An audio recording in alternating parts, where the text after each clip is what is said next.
Buenas noches, bienvenidos a los Jueves Científicos. Mi nombre es Juan Verastaín y hoy día, o esta noche, vamos a tratar un tema que se denomina oclusión bioestética. Vamos a establecer estas pequeñas diferencias que existen entre la oclusión y cómo lo relacionamos con la estética.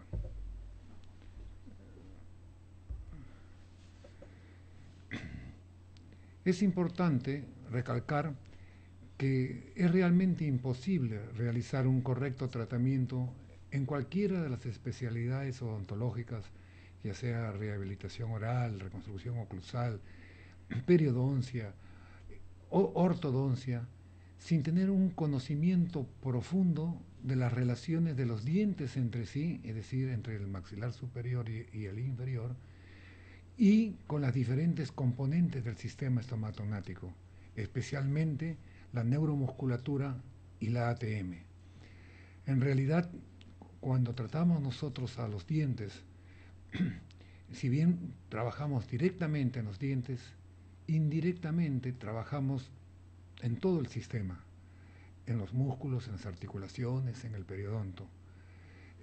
Hoy día se considera la oclusión de esta manera, no solamente de los contactos interdentarios que se puedan dar en estática y dinámica de los dientes, sino cómo estos dientes se relacionan también y la armonía que tiene que haber entre dientes, ATM y la neuromusculatura y el periodonto. Este de lo que vamos a hablar hoy día es un capítulo introductorio de lo que es la bioestética en odontología, porque para hablar y entender bien la rehabilitación o la reconstrucción oclusal bioestética, tendríamos que estudiar otros capítulos como son el diseño de los dientes naturales y especialmente la fisiología de la oclusión, cómo es que se forma la oclusión durante la etapa de crecimiento y desarrollo de los maxilares, los diferentes tipos de oclusión que existen. Un punto importante también son los factores que hacen a la desoclusión, en donde por supuesto la guía anterior es uno de los más importantes, pero también la ATM, la articulación temporomandibular, y la alineación tridimensional de los dientes también son factores de desoclusión. Luego, otro punto importante en la fisiología y necesario para el buen funcionamiento del sistema es el de la dimensión vertical oclusal y entender también cómo se realiza la masticación. Otros puntos también son las cargas oclusales y por último tendríamos lo que es la reconstrucción oclusal bioestética, desde el diagnóstico hasta la restauración completa de la dentición. Pero hoy día vamos a hablar de una introducción a la bioestética, al conocimiento de lo que es bioestética en odontología. Según Robert Lee, bioestética es el estudio de la belleza de las cosas vivas en sus formas naturales y su adecuada función. Quiere decir que aquí hay tres componentes: belleza, forma y función. Todos sabemos que es necesario que existan formas para realizar las funciones. Tiene que haber forma para la función. Y una vez que se establece la función, esta preserva las formas. Quiere decir entonces que estos tres componentes son muy importantes en lo que es la bioestética: la belleza, la forma y la función. Y esto está presente en todos los seres vivos. Si analizamos el sistema estomatognático de las diversas especies, podemos observar la íntima relación bioestética que existe entre los biotipos, los dientes, la ATM, los huesos y los músculos, porque todos ellos se encuentran interrelacionados.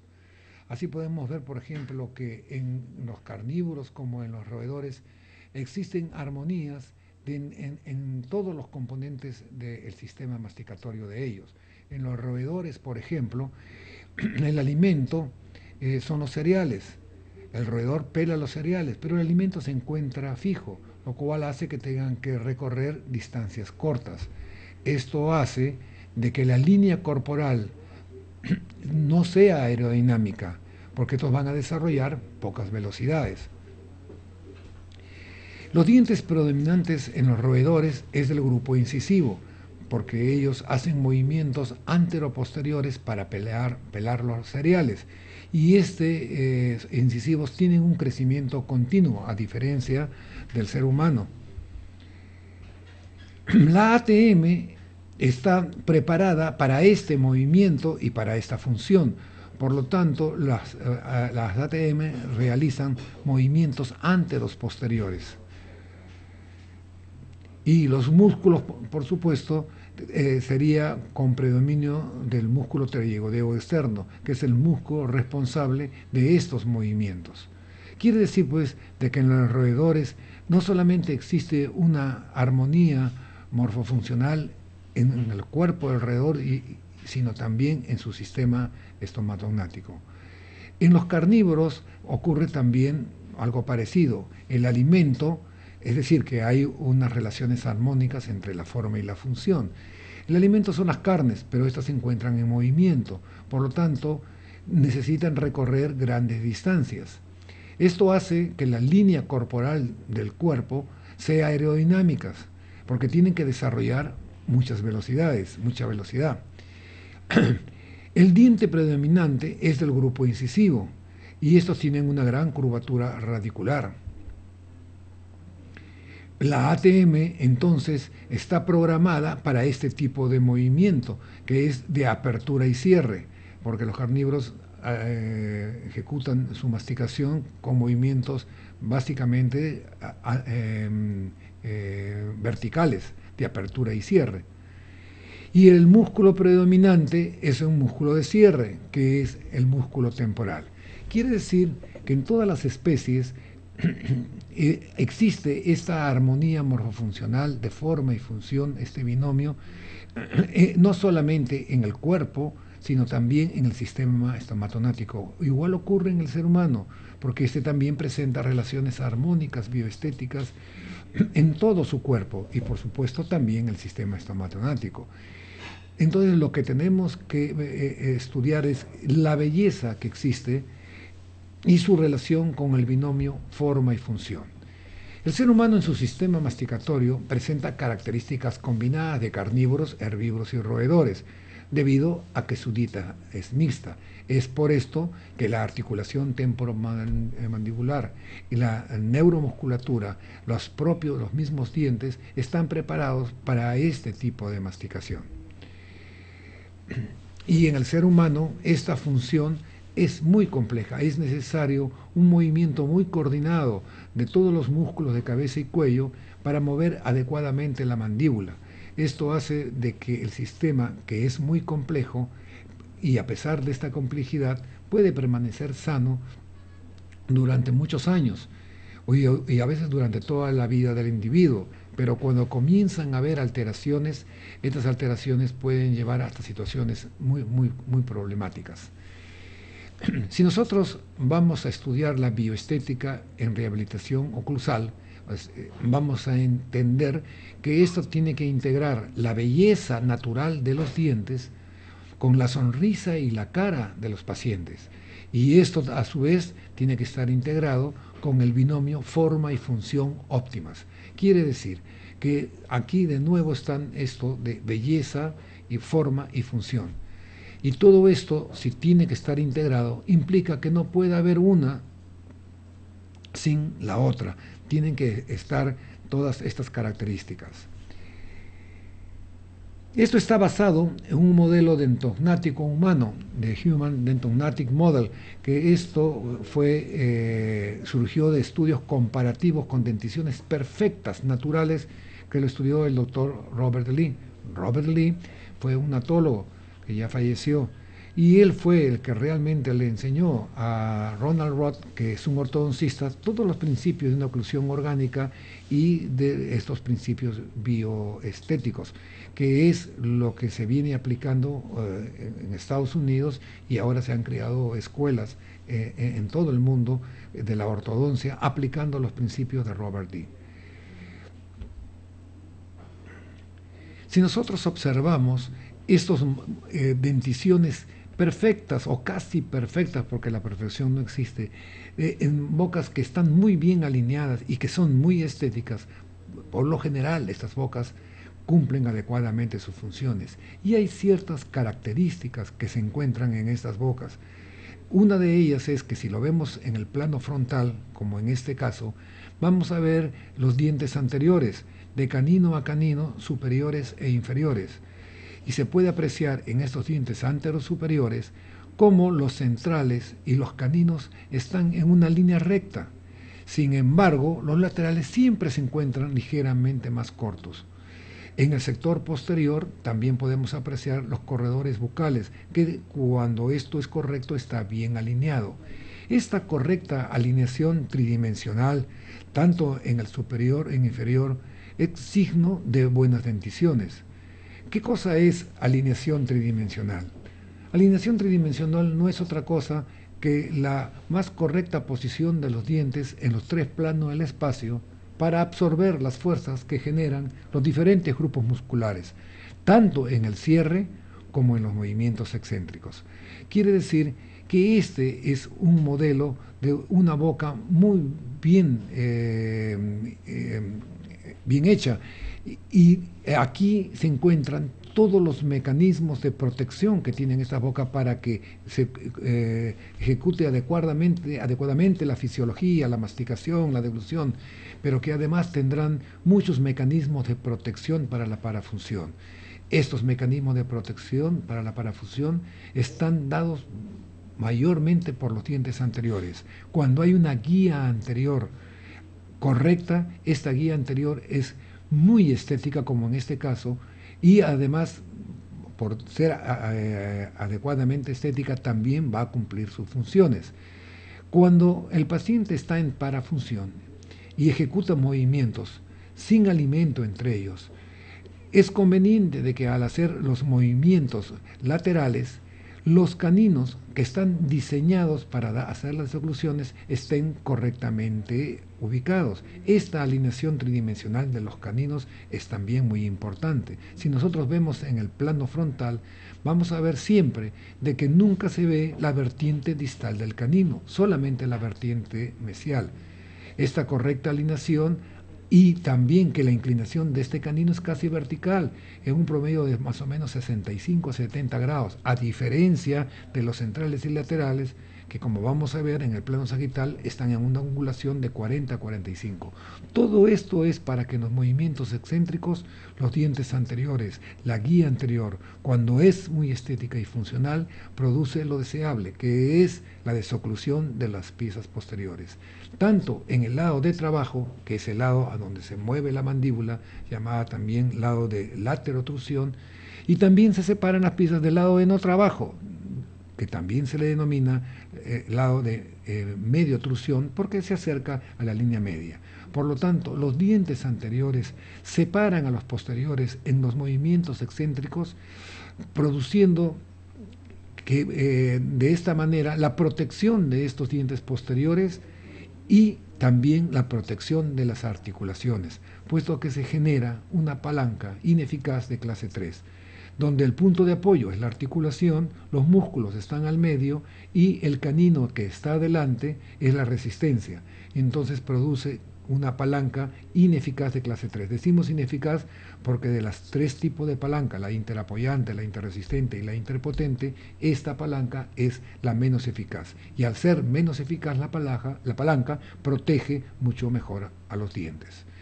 Si nosotros ejecutamos movimientos protrusivos, vamos a ver que los dientes anteriores, que como les digo, en el plano sagital veremos que tiene una inclinación de 40 a 45 grados aproximadamente, al hacer el movimiento protrusivo durante la parafunción, se separan también las piezas posteriores, protegiendo entonces los dientes anteriores a las piezas posteriores y además también protegiendo a las articulaciones temporomandibulares.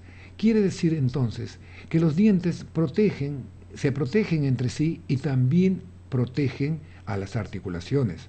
Cuando se cierra la boca, todas las piezas posteriores al hacer contacto comparten y reparten las fuerzas, permitiendo que lleguen fuerzas no tan fuertes a la articulación, protegiendo de esta manera las piezas posteriores a las articulaciones y también a los dientes anteriores ya que estos se encuentran en una situación de acoplamiento. Quiere decir que en el sistema masticatorio existe un mecanismo de protección de dientes anteriores a piezas posteriores y de piezas posteriores a dientes anteriores, y ambas, anteriores y posteriores, protegen a las articulaciones.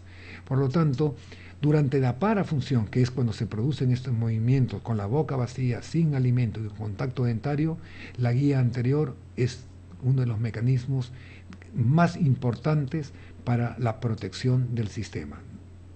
ATM, dientes, músculos y periodonto.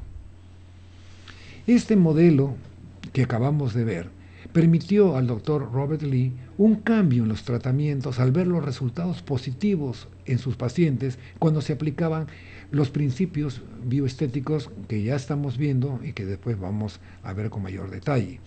Este modelo provee los principios necesarios que nos servirán de base para un tratamiento ideal. Y cuando tengamos que hacer una rehabilitación, aunque sea pequeña, tendremos que dar dentro de las características de esta oclusión estos mecanismos. Y más aún se emplearán estos mecanismos cuando tengamos que hacer una reconstrucción oclusal de toda la boca, en donde ahora sí tendremos que poner un énfasis especial para dar estos mecanismos de forma y función necesarios para que estas restauraciones o estas oclusiones puedan durar mucho tiempo sin problemas en la vida de los pacientes. Por lo tanto, los casos resueltos bajo este concepto son muy estables, predecibles, estéticos y funcionales, superior a cualquier otro tratamiento cuando aplicamos estos conceptos. Estos cambios positivos los vamos a incorporar a los dientes, a la sonrisa y a la cara. Se obtiene una mejora sustancial en la apariencia física y bienestar psicológico del paciente. En realidad esto no es nada nuevo, ni tampoco es un invento que se hace, sino simplemente esto es lo que encontramos en las bocas sanas de los pacientes que no tienen desgastes y que sus dientes se encuentran muy bien alineados. Estas son características que tienen estas oclusiones que van a preservar a los dientes y a su vez también van a evitar problemas a nivel de las articulaciones y a nivel de la neuromusculatura y a nivel del periodonto. Vamos entonces a revisar algunos principios bioestéticos. Cuando los dientes están en contacto, los cóndilos se encuentran en la posición funcional más superior, anterior y medial, con el disco interpuesto en su porción más delgada. Este es el concepto actual que se tiene de relación céntrica. Relación céntrica es una posición de cóndilos centradas dentro de sus cavidades, y estos cóndilos del maxilar inferior están apoyados contra la vertiente posterior del tubérculo articular con el disco adecuadamente interpuesto. Si bien no todos los pacientes están con los cóndilos centrados en esta posición de relación céntrica, pequeñas diferencias en que los cóndilos se encuentren ligeramente adelantados debido a interferencias posteriores va a hacer de que los cóndilos que están un poco más adelantados no estén en relación céntrica. Sin embargo, cuando hay equilibrios funcionales y hay mecanismos de adaptación y compensación, los pacientes o los individuos que no se encuentran en céntrica pueden tener oclusiones fisiológicas. Sin embargo, pensamos que cuando tengamos que hacer una reconstrucción de toda una boca, los cóndilos tienen que estar apoyados en su posición más centrada, como acabamos de decir. En segundo lugar, como principio bioestético, es que la guía anterior evita los contactos posteriores en los movimientos excéntricos. Y esto es lo que anteriormente hemos explicado. Cuando existe una buena guía anterior, correcta guía anterior, y es funcional y estética, cuando se hagan los movimientos excéntricos no van a haber contactos posteriores. Si hay contactos posteriores, estos pueden ser interferencias. Y estas interferencias pueden ser del lado de trabajo, del lado no trabajo, al cierre. Parece ser que una de las más graves interferencias y que pueden producir más problemas son las interferencias del lado de no trabajo.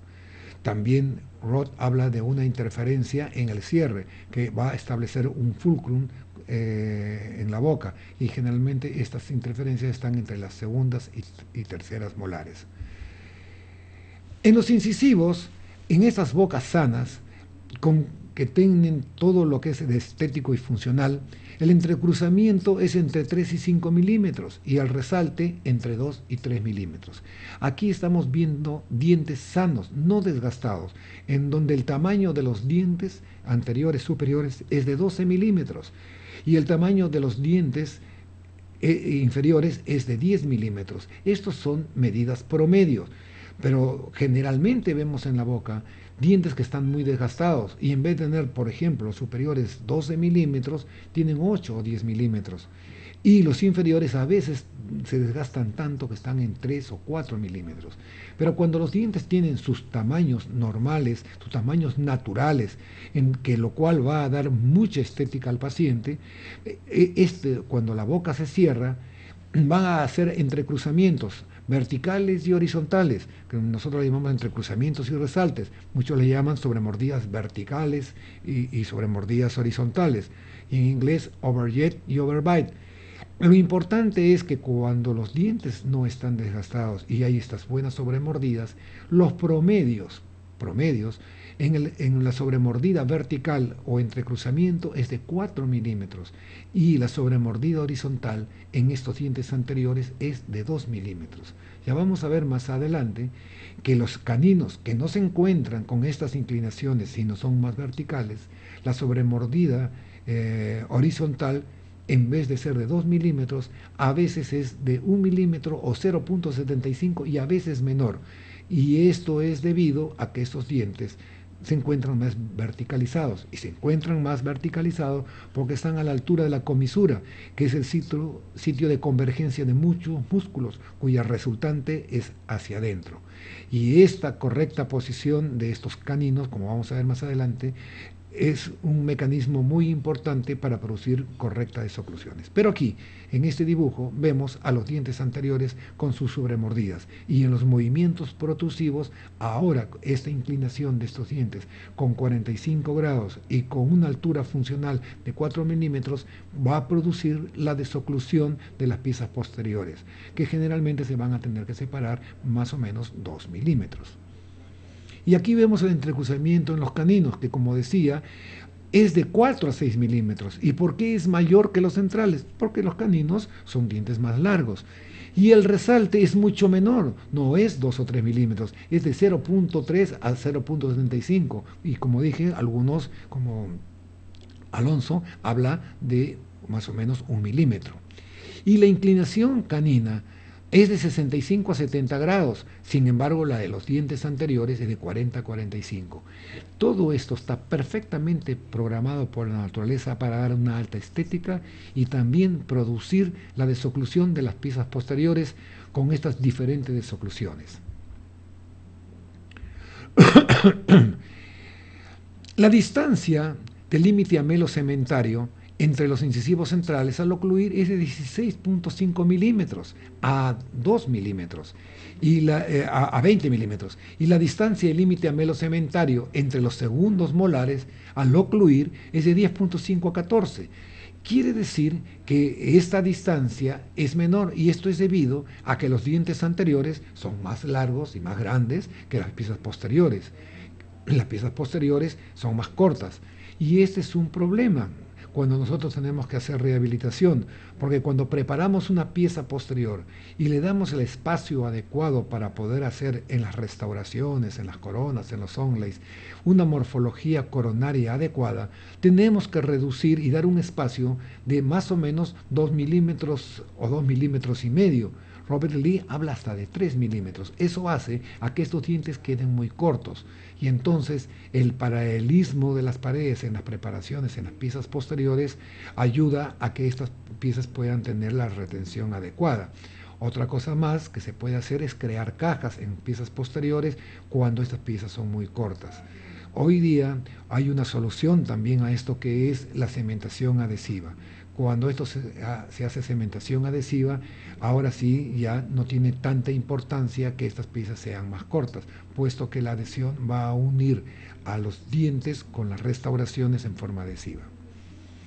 Si nosotros vemos en estética y vemos los corredores bucales, vamos a ver que hay un efecto gradual del canino al primer premolar y segundo premolar, ya que los premolares son muy parecidos a los caninos, son sus primos hermanos, y que tienen un poquito de más y un poquito de menos, pero son muy parecidos.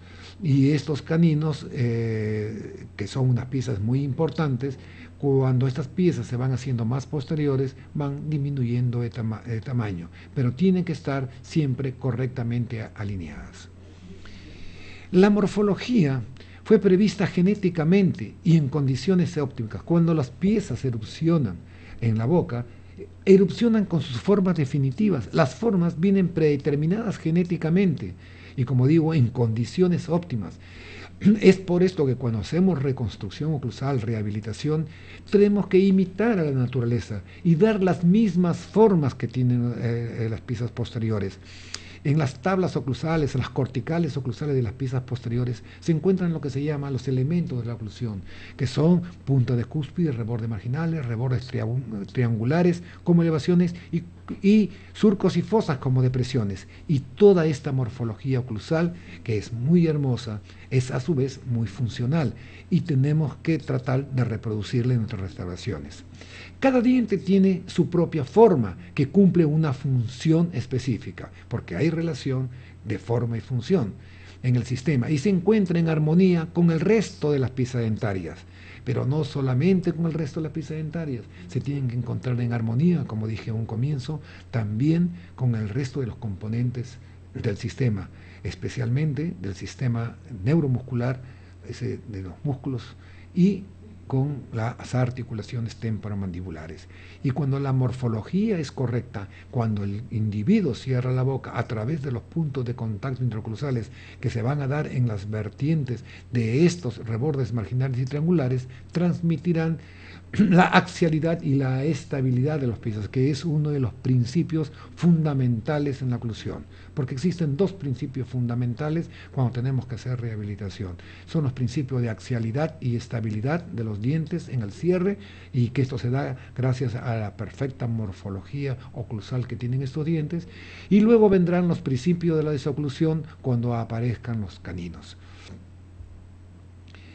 También se debe tomar en cuenta los contornos gingivales que rodean los dientes para la estética. Cuando un paciente sonríe y enseña algo de la encía, que ojalá no enseñe mucho para no tener una sonrisa gingival que no es tan linda, pero cuando enseña un poquito de encía, los contornos gingivales tienen que estar correctamente ubicados. Los centrales y caninos prácticamente se encuentran en línea recta, los laterales es un poquito más abajo. Los principios entonces de la bioestética ayudan a la detección también temprana de algún tipo de afección o patología a nivel dentario. Si yo entiendo cómo están alineados los dientes en el espacio, en los tres planos del espacio, y lo puedo ver en el plano frontal, sagital, como se puede ver en estas fotos, y por supuesto en el plano horizontal será la conformación de las arcadas. Y entiendo que esto es la normalidad. Puedo apreciar muy bien cuando esto se ha alterado, por ejemplo, por ausencia de algunas piezas, las piezas se movilizan, se extruyen, y entonces puedo entender prácticamente sin mayor estudio que ahora hay patología. Entonces, empleando el modelo ideal a seguir, que es el modelo que le acabamos de ver, que se puede y que lo vamos a ver en el cierre y en los movimientos excéntricos, y aquí cabe explicar lo siguiente. Cuando nosotros hacemos estos movimientos, como lo hemos hecho y hemos visto en estos modelos, es a boca vacía, cuando la boca está cerrada y se mueve la boca y la guía anterior separa las piezas posteriores. Estos no son movimientos masticatorios ni funcionales, estos son movimientos que hace el paciente cuando está en parafunción. Por lo tanto, estos mecanismos de protección de la guía anterior a las piezas posteriores y de las piezas posteriores a los dientes anteriores, protegiendo a ambos a las articulaciones, no es para la masticación, es para la parafunción. Porque cuando el paciente bruxa, ahí es donde a boca cerrada, sin alimento interpuesto, los dientes hacen contacto tanto en el cierre como en las excéntricas. Y si no hay todos estos mecanismos que acabamos de ver, entonces estos dientes se desgastarán. O el paciente tendrá problemas musculares o tendrá problemas articulares. Es interesante entender lo que es el bruxómano. Muchos piensan que bruxómano es un individuo que desgasta dientes. Si bien, claro, puede ser un individuo que desgasta dientes, un bruxómano no es solamente eso. Bruxómano es un individuo que tiene tensión emocional y sobrecarga a todo el sistema, compuesto por dientes, articulación temporomandibular, músculos, etc. Y cuando sobrecarga el sistema, que es como una cadena, se va a romper con el eslabón más débil. Si lo más débil del sistema son las articulaciones, este será un bruxómano que sufre de sus articulaciones, que tendrá alteración de sus articulaciones. Pero si lo más débil de su sistema es la neuromusculatura, este será un individuo que tendrá problemas de apertura de la boca, tendrá problemas de dolor en la musculatura, tendrá problemas de dolor en el cuello, etc. Ahora, si lo más débil de su sistema es el periodonto y encima, porque tiene placa bacteriana, puede mover los dientes. Y por último tenemos al individuo de que tiene su tejido adamantino, o sea, el esmalte, más débil, que es más blando, y entonces cuando bruxa desgasta los dientes. Pero bruxómano no es un individuo solamente que desgasta dientes.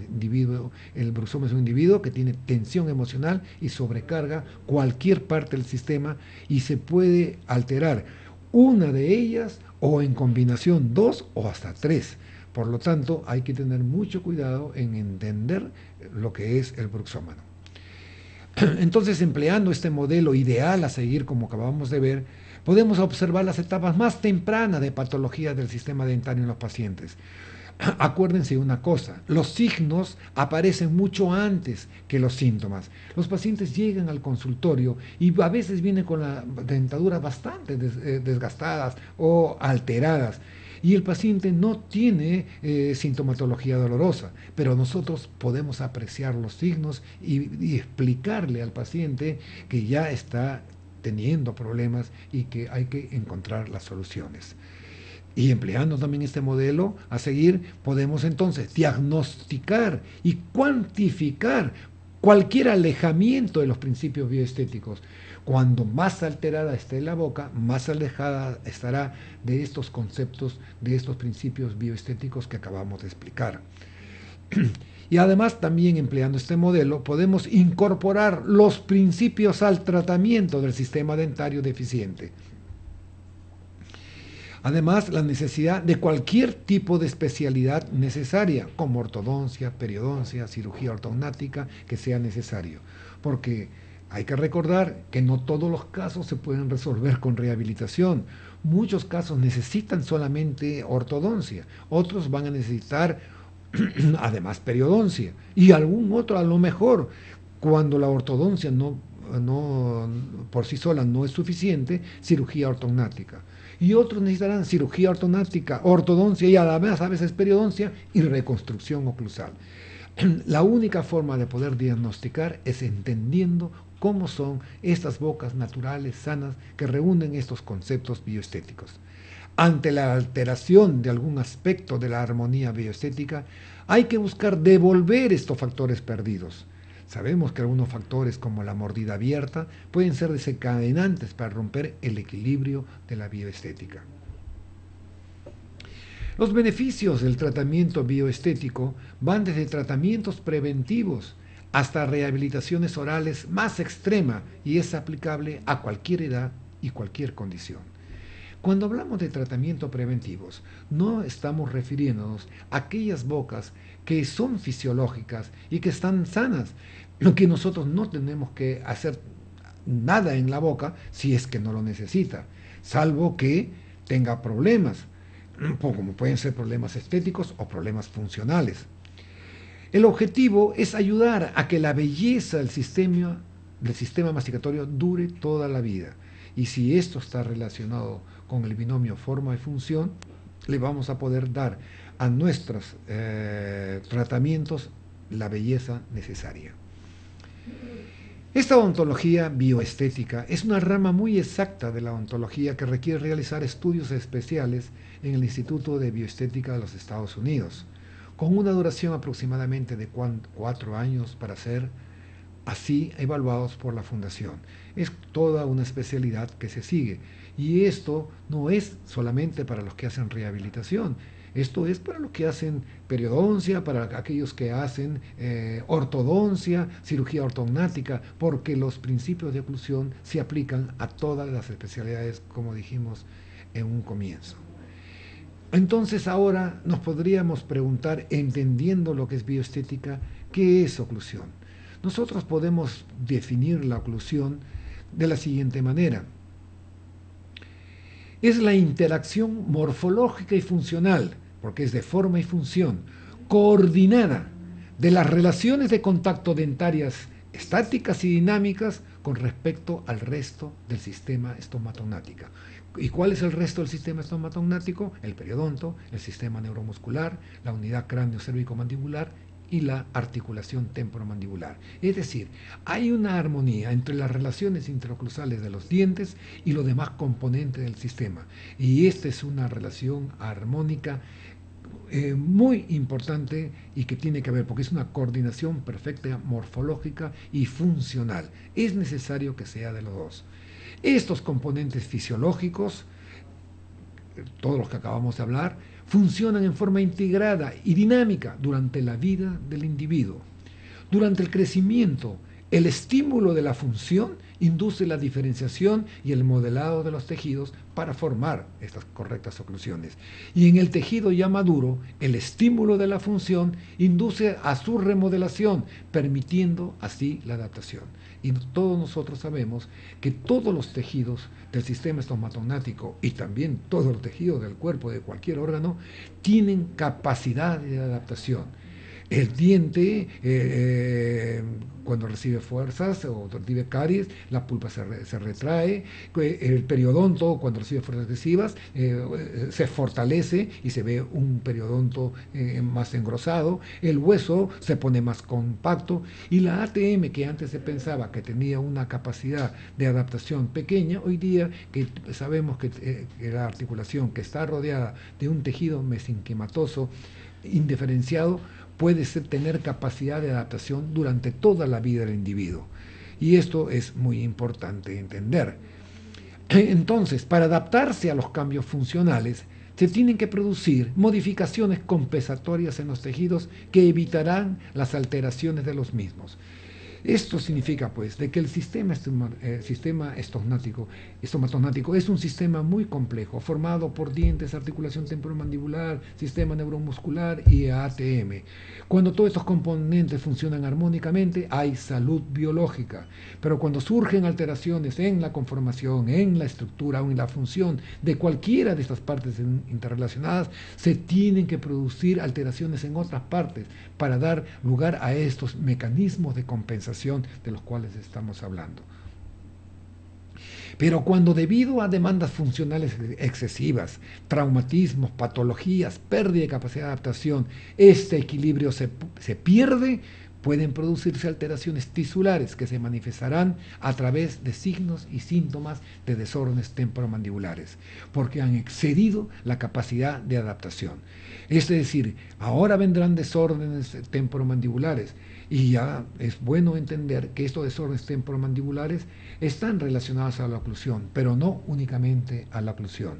Hoy día sabemos que hay otros factores que pueden dar problemas disfuncionales. La oclusión no es el único y ni siquiera es más importante. Están también los traumatismos, el dolor profundo, el estrés emocional, la parafunción, todos ellos pueden dar problemas. Si un paciente sufre un accidente y se golpea la mandíbula y tiene un problema de alteración del disco, esto no tiene que ver nada con la oclusión. Esto es debido a un traumatismo. Igual hay otros factores etiológicos, porque como decimos, la oclusión no es el único y ni siquiera es el más importante, pero se tiene que considerar. Los principales signos y síntomas de un sistema masticatorio inestable es prácticamente lo siguiente, y estas son las preguntas que generalmente les tenemos que hacer a los pacientes cuando vienen al consultorio para saber si tienen algún signo y síntoma de disfunción. Dolor y ruidos en la TM, el rechinar o apretar los dientes, el dolor de cabeza, cara y cuello, dientes desgastados, sonrisa antiestética, fracturas frecuentes de restauraciones dentales, expresión facial de fatiga y dificultad para comer. Cuando el paciente tiene algunos de estos, o basta uno o dos de ellos, ya sabemos que que el paciente está teniendo signos y síntomas de disfunciones y que tenemos que hacer algo, porque no podemos tratar a un paciente de su oclusión a través de reconstrucción oclusal, a través de ortodoncia, si primero no tratamos las disfunciones musculares y o articulares que pueda tener el paciente. Primero tenemos que resolver estos problemas, porque es imposible tratar a un paciente correctamente y llevarlo a céntrica y hacer todo lo que tenemos que hacer si el paciente está disfuncionado, si los músculos están alterados y su articulación también está sufriendo o ha sufrido daños. Entonces se precisará, cuando lo requiere, tratamiento de las diversas disfunciones, que a veces engloba la oclusión, cuando este es un factor contribuyente, pero como les dije, hay otros factores a veces más importantes y la oclusión no tiene nada que ver, por lo tanto no tenemos por qué tocar la oclusión en esos casos, pero a veces sí, para conseguir la reparación de los tejidos. ¿Qué es entonces el concepto que tenemos hoy en día de oclusión utilizando estos parámetros bioestéticos? Si definimos la oclusión como la interacción morfológica y funcional coordinada de las relaciones de contacto dentarias estáticas y dinámicas con respecto al resto del sistema, cuando estas relaciones de contacto dentario se encuentran realzadas por ciertas características, tales como una morfología coronaria natural, sin desgaste en los dientes anteriores y posteriores, indispensables para una buena estética y a una oclusión funcional. Si existen excelentes longitudes coronarias en la guía anterior, con pronunciados entrecruzamientos, favoreciendo la estética y los mecanismos de desoclusión a las piezas posteriores, y existen excelentes alineaciones tridimensionales individuales y de conjunto de todas las piezas dentarias anteriores y posteriores, en posición de relación céntrica en el cierre céntrico y a una determinada dimensión vertical compatibles con la estética y la función, ahora entonces estamos ante una oclusión bioestética. Nos hemos acostumbrado a ver dientes desgastados y muchos pacientes vienen con los dientes desgastados hasta la mitad y a veces desgastados así son estéticos porque el paciente se acostumbra a esto, pero ya comienzan a tener problemas u oclusiones que ya no están correctas y este es el momento de tratarlo a través de esta oclusión bioestética y de estos tratamientos de restauraciones bioestéticas. La oclusión bioestética, por lo tanto, integra, como dijimos, la belleza de la sonrisa con las formas naturales dentarias y la función biológica. Es indispensable estos tres componentes para obtener lo que ustedes están viendo ahí en este individuo, porque este no es paciente, este es un individuo porque está sano. Y entonces esto es lo que tenemos que tratar de imitar, esto es lo que tenemos que tratar de hacer, estética y funcionalmente, porque cuando hagamos una rehabilitación, todos los dientes del maxilar inferior, anteriores y posteriores, tendrán que ocluir, no solamente tendrán que con las piezas superiores, sino también tendrán que estar en armonía, no solamente con estos dientes, sino también con los mecanismos de absorción de fuerzas que son las articulaciones, tanto alveolodentarias como temporomandibulares, y estas tienen que estar entonces perfectamente programadas. Por lo tanto, dicho todo esto, ya podemos entender que la oclusión bioestética abarca tres elementos importantes: la forma y función de los dientes anteriores, la forma y función de los dientes posteriores y la forma y función del ATM. Y estos tres puntos importantes en la oclusión son los que nosotros tenemos que realizar cuando hagamos reconstrucciones oclusales. Dar a los dientes anteriores su forma y función y belleza, dar a las piezas posteriores su forma y función y belleza, y por supuesto que tiene que estar esto en armonía con las ATM. Esta oclusión bioestética entonces será la base para el diagnóstico y tratamiento del sistema a través de los diferentes procedimientos de rehabilitación oral, para hacer correctamente una rehabilitación oral bioestética. Pero, ¿qué es rehabilitación oral? La rehabilitación oral Es todo procedimiento terapéutico con el objetivo de establecer salud biológica, integrando el binomio forma y función con la estética al sistema alterado. Esto es, ¿y cómo lo conseguimos esta salud biológica con esta integración de forma y función con la estética? A través de varios procedimientos, porque la rehabilitación bioestética incluye la terapia quirúrgica, que luego de haber hecho el examen clínico, radiográfico y modelos de estudios, muchas veces necesitamos una terapia quirúrgica. Y esto también es parte de la rehabilitación, una terapia periodontal, terapia neuromuscular y articular cuando los pacientes están disfuncionados. Todo esto tiene que ser previo a la rehabilitación oclusal bioestética. ¿Y qué es la rehabilitación oclusal bioestética? Es aquella parte de la rehabilitación oral que tiene como objetivo la transformación de las oclusiones fisiológicas alteradas, que no tienen patología, pero que están alteradas, como por ejemplo por ausencia de algunas piezas, por extrusiones de otras, por piezas rotas, cariadas, etc. No fisiológicas, es decir, oclusiones patológicas, en donde ya hay patología no solamente en los dientes, sino también en otras partes, como son las articulaciones, etc. O que sin ser patológicas ni estar alteradas, son estéticamente inaceptables. Y transformar estos tres tipos de oclusiones en oclusiones fisiológicas y estéticas. Esto es la rehabilitación oclusal. ¿Y cómo hacemos la rehabilitación oclusal bioestética? Alonso lo dice muy claramente.